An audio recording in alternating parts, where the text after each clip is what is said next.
isa ito sa landmark na street dito sa Łódź, mga kababayan. Kung makikita nyo naman, napaka-unique ng style at parang Italy.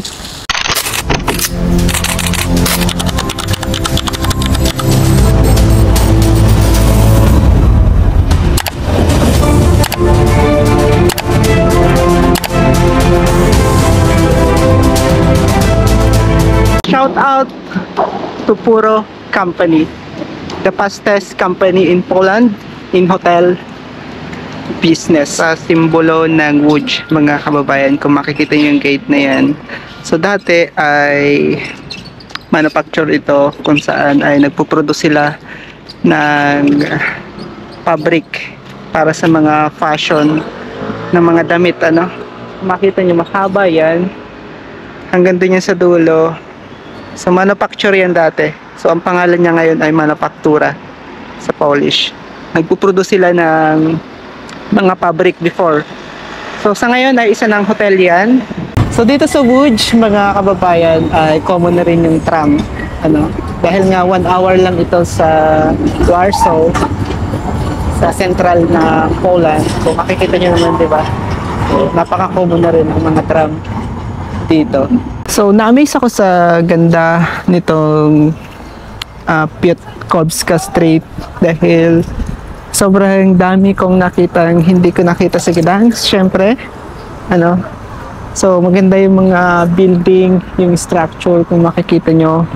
Parang Italy yung style, walang high-rise building kayong makikita. Mga parang Stockholm. So yung isang street, luma lahat yung building, then pantay-pantay. So para sa akin ay magandang attraction yan. Hindi ko alam na meron pala dito sa Łódź na ganyang lugar. So kaya na-amaze din ako, ano. So silayan nyo pa yung ibang ganda na ipapakita ko sa inyo dito sa syudad ng Łódź, mga kababayan. And big shout out of course para dun sa mga Pilipinong nagtatrabaho dito sa Łódź, Poland. So once again, andito ako sa Manufaktura, sa landmark dito sa Łódź, at isa rin sa sumisimbolo ngayon sa Łódź, mga kababayan. So itong area ng Manufaktura ay isa na ngayong hotel, itong side na to. So mga cafe, makikita nyo dito, ano. So ako, ayon sa mga lokal na tao dito at sa kaibigan ko, ay sumisimbolo na ito ngayon dito sa Łódź, yung Manufaktura buildings or company before. So before, sabi niya, ay nagpuproduce ito ng fabric before sa buong mundo. Ano, hindi lamang dito sa Poland. So sa buong mundo ay nagpuproduce din siya ng mga fabric, mga kababayan. So papunta kami sa mall kung saan ay malapit dito. At ito yung pinakang downtown dito sa Łódź, mga kababayan. So kung saan makikita nyo yung maraming cafeteria, bars, shopping malls or boutiques dito sa downtown ng Manufaktura. So yun yung mall nila sa dulo. Meron din sila ditong Decathlon and etc. Marami pang iba, no? Kaya hindi kayo maboboring dito dahil nga ang Łódź ay the fastest growing city in Poland dahil 1 hour lamang ito sa Warsaw. Kumbaga mabilis na develop itong syudad na to. Kung makikita nyo naman, so yun yung mall ng Łódź, or kung tinatawag nilang Manufaktura Mall, ano. And during night, marami ring pumupunta dito. During days, kasi nga merong mall, merong shopping mall kayong makikita. At meron ding fountain dito, ano. Kumbaga maraming attraction na pwedeng makita dito at pwede kayong gawin during days and night, mga kababayan. So hindi kayo maboboring sa madaling salita dahil syempre kung nagugutom kayo, nauuhaw kayo, at gusto nyong mag-shopping, so dito nyo makikita sa area na ito or sa area ng manufaktura building. So bakit ba tinawag itong manufaktura? So sabi ko nga dati ay isa itong factory ng fabric or ng mga designer. So gumagawa dito ng mga design na damit, mga fashion design. So sila yung nagpo-produce before. Pero ngayon ay isa na itong downtown, or makikita nyo yung mga shopping mall, restaurant, bars, and marami pang iba. So kahit hindi kayo maboboring dito. And by the way, meron din dong Ferris wheel sa bandang likuran ko, kung nakikita ninyo, para dun sa mga kababayan ko na gustong bisitahin ang Łódź. Syempre dito sa Poland itong Łódź, mga kababayan. So shout out dun sa mga kababayan ko syempre sa buong Europe or Europa. So sana ay papasyalan nyo to, kasi kung makikita nyo, napakaganda ng area na to. And doon makikita nyo yung cinema building, mga kababayan. And nagtayo din sila dito ng beach. Kumbaga parang yung sa Germany, nakita ko to before nung nagpunta ako ng Berlin. Yung area na yon, tinayuan nila nilagyan pala nila ng sand. So man-made. Kumbaga yung mga tao ay malayo, kasi ito sa dagat, about 3 to 4 hours, kasi ito sa Baltic Sea or sa Gdansk.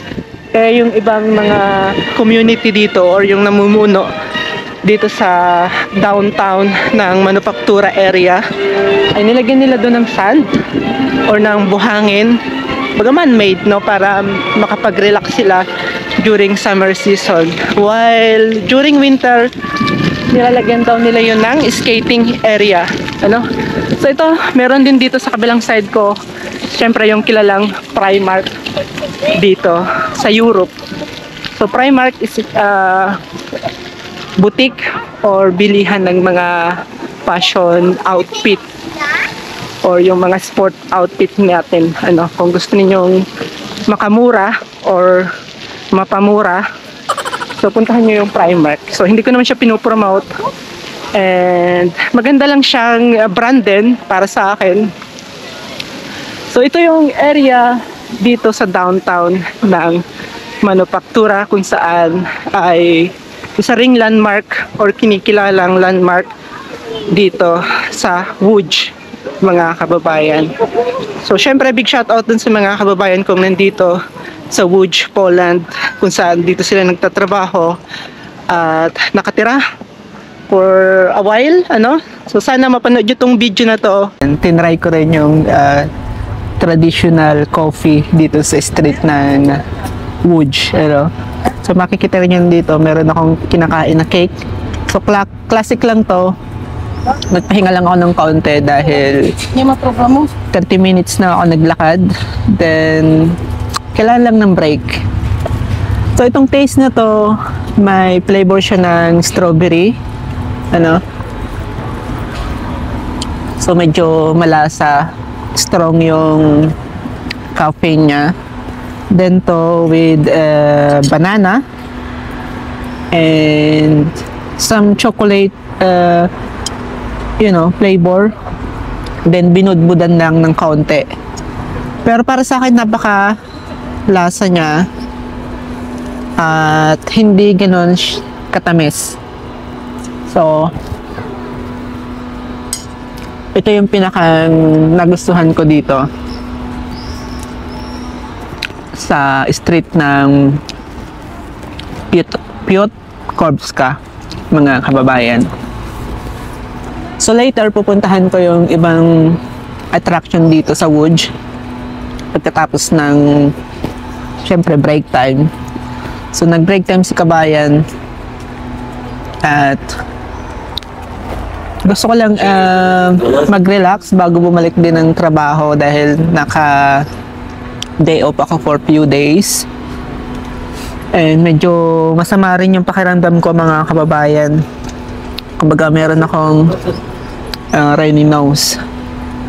Pero of course, ayoko magstay sa room ko, kaya lumabas din ako at pumunta dito. So 3 hours yung biyahe from Gdansk papunta dito sa Łódź. Kaya shout out yung mga kababayan ko dito. Sana ay mapanood nyo tong video na to. And hindi ako ganun ka-expert dito sa Łódź, pero para sa akin, ang kagandahan dito sa Łódź, para siyang style ng Italy.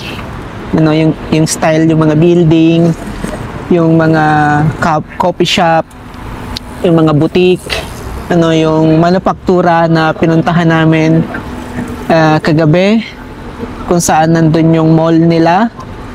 Then meron din silang parang yun yung downtown nila dito sa Łódź, or yung center or yung capital ng Łódź. Kumbaga doon pumupunta yung mga kabataan, yung mga gustong mag shopping, yung mga gustong mag hangout. So today is Tuesday dito sa Poland. At kung makikita nyo, andito ako sa street kumakain nitong cake at umiinom nitong strawberry coffee flavor. So magandang i-experience kung meron kayong mga pagkakataon, may mga ron kayong mga kaibigan, yung mga kababayan nating mga Pilipino dyan na gustong syempre mag-unwind din during your day off, holiday. So magkaroon kayo ng pagkakaisa na pasyalan yung mga magagandang city dito sa Poland. Maraming magagandang city dito sa Poland. Hindi ko lahat pa napupuntahan, katulad nitong Łódź. So 1 hour ito from Warsaw. At alam ko maraming mga Pilipino din dito na nagtatrabaho. So medyo may kalayuan nga lang to sa Gdansk, kaya hindi ako masyadong nakakapunta dito. At syempre meron din kaming tourist attraction din doon sa Tri-City or sa Gdansk. So isa rin sa pinakamagandang pasyalan yon during summer season and winter season. Kahit kung may pagkakataon talaga kayo, sulitin ninyo yung mga oras ninyo or yung mga free days ninyo during day off and holiday. Pumasyal kayo, kasi ang Gdansk or ang Tri-City or ang Poland or mga city ng Poland ay magaganda. Kumbaga maraming magagandang pasyalan dito talaga sa Poland. Hindi lang Warsaw, hindi lang Krakow, hindi lang Gdansk. So kahit maliliit na city yan, mga kababayan, ay may kanya-kanyang ganda at kanya-kanyang beauty kayong makikita or ma-attract talaga kayo. And ako na yung nagsabi sa inyo, kasi nung mga unang travel ko, nung bago-bago pa ako dito sa Poland, ay hindi pa ako gumagawa ng video kasi hindi ko pa ganun kabisado yung mga lugar dito. Kaya lately itong mga ginagawa kong video, so napuntahan ko na unang beses, then pangalawang punta, so syempre pwede ko na gawa ng video kasi alam ko na yung papasukan kung lugar or yung street kung saan ako papasok, di ba? At nakakabisado ko syempre yung mga attraction. Kaya dun sa mga kababayan ko, syempre alam ko madami ng Pilipino dito ngayon sa Poland. At parami pa ng parami yung mga pumapasok syempre dito. At yung mga gustong mag-travel, magtrabaho. So marami rin kasing mga Pilipino sa Europe or sa Europa na bumibisita or pumapasyal ng Poland.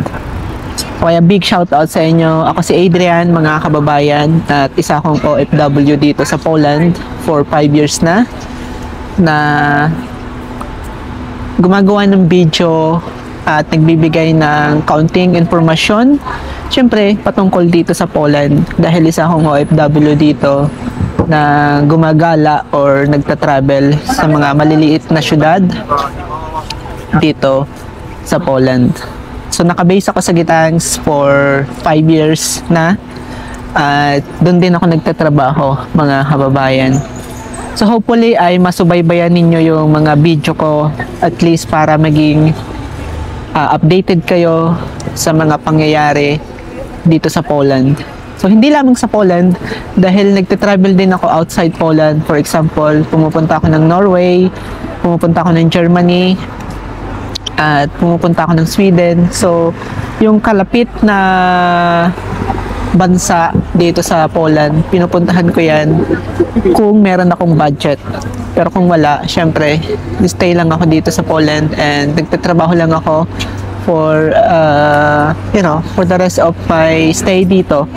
So hindi ko naman siya minamadali na puntahan lahat yung bawat capital, or hindi naman ako nagmamadaling puntahan yung bawat bansa na kalapit dito sa Poland.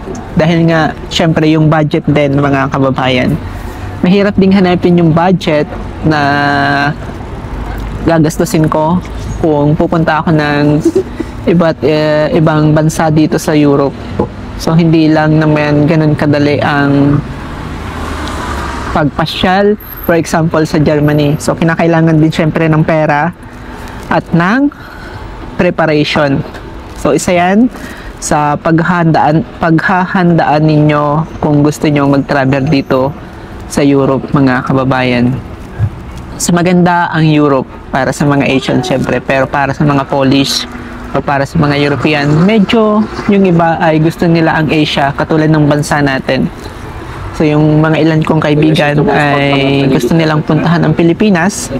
So kinakailangan din nilang mag-save ng pera para doon kasi mahal yung ticket papunta ng Pilipinas. So ganun lang, konting update lang to sa inyo. Once again, nandito ako sa Łódź. So shout out dun sa mga kababayan and patuloy nyong subaybayan yung mga susunod kong ipapakitang attraction dito sa Łódź, mga kababayan. So makikita nyo itong mirror kung saan design dito ng local people, ano. So kung makita nyo, diba, kakaiba yung structure ng building. Then, makikita nyo, diba, kakaiba. And, sinama ko lang siya sa video. So ending dito sa video ko para makikita nyo yung kakaibang design. I think it's apartment. I'm not sure, pero apartment I think. So kung saan man nakatira yung mga, syempre yung mga local people dito sa Łódź, mga kababayan.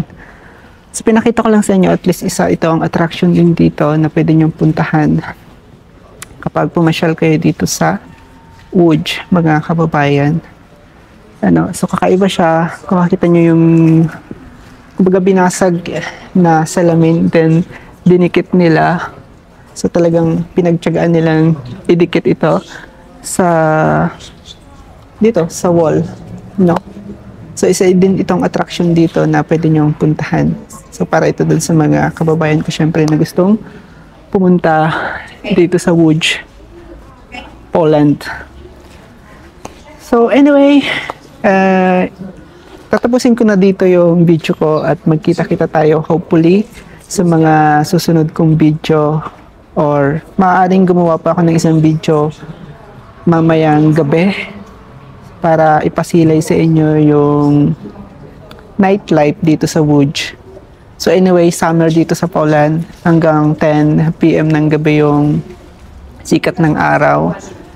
Then nais kong makita yung nightlife dito during night dito sa Łódź, kung saan itong location na to ay karating din dito sa site ng Piotrkowska, mga kababayan. And magkita-kita tayo sa mga susunod kong video, and thank you so much sa suporta nyo, mga kababayan. And God bless.